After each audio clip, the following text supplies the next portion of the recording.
In this one, Anakin gets his padawan and we meet Ahsoka for the first time. I'm in Salad and I saw Star Wars The Clone Wars. It is directed by Dave Filoni, written by Henry Gilroy. If you haven't seen this movie, I'll spoil it for you. This movie starts, Obi-Wan's like, you know, I put in my request for a padawan. And Anakin's like, I don't need a padawan. And then the new padawan comes in and he's assigned to Anakin. Wow.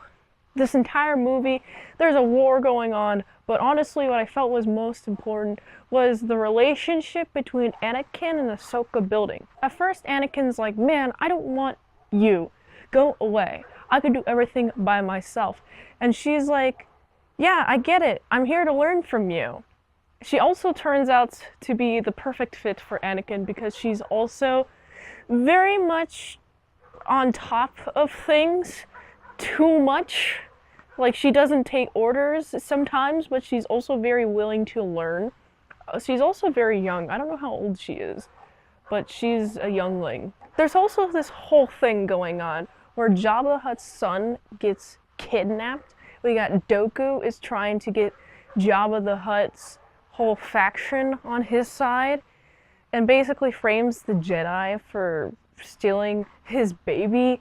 Meanwhile, we have frickin' Ahsoka is carrying the baby and Anakin is also saving the baby and they're trying to bring it. And the entire conflict is just Dooku sending out more minions. Hey, stop Anakin, stop Ahsoka from giving the baby.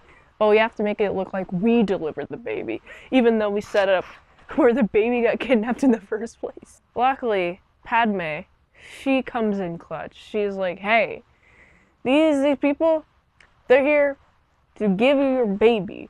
Also, your uncle or aunt or somebody related to you, I forget where exactly. She got you, bro. She made it so your baby got napped and was trying to turn on you, bro. And of course, she gets excommunicated from the family. And I like how this wraps up pretty nicely. Mostly interested in the Ahsoka-Anakin relationship part because it's very rocky at the beginning. Anakin doesn't want a Padme, but eventually they learn to like each other and have some sort of commonalities with each other, even though they weren't getting along very well. And ultimately she proves to be the perfect Padawan for Anakin because she'd be too much for Obi-Wan to deal with. And Yoda knows what's best. He feels that he's like, I think you'd go well with Anakin. And it's like, oh boy. I like the choice in which Yoda did. I like this movie a lot. My first time watching this movie, I actually watched it in a drive-in theater. What? I experienced those? Yes. I went to the last drive-in theater in the area. I think it was the last movie, or maybe the couple of movies before it closed down permanently. But it was a drive-in theater, there's a ton of people there. I was 9 years old when this came out, or I was 8 or 9, I forget. Whatever.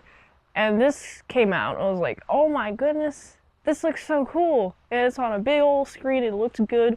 And now I'm looking back at the CGI, I'm like, this is pretty good for 2008, 2009.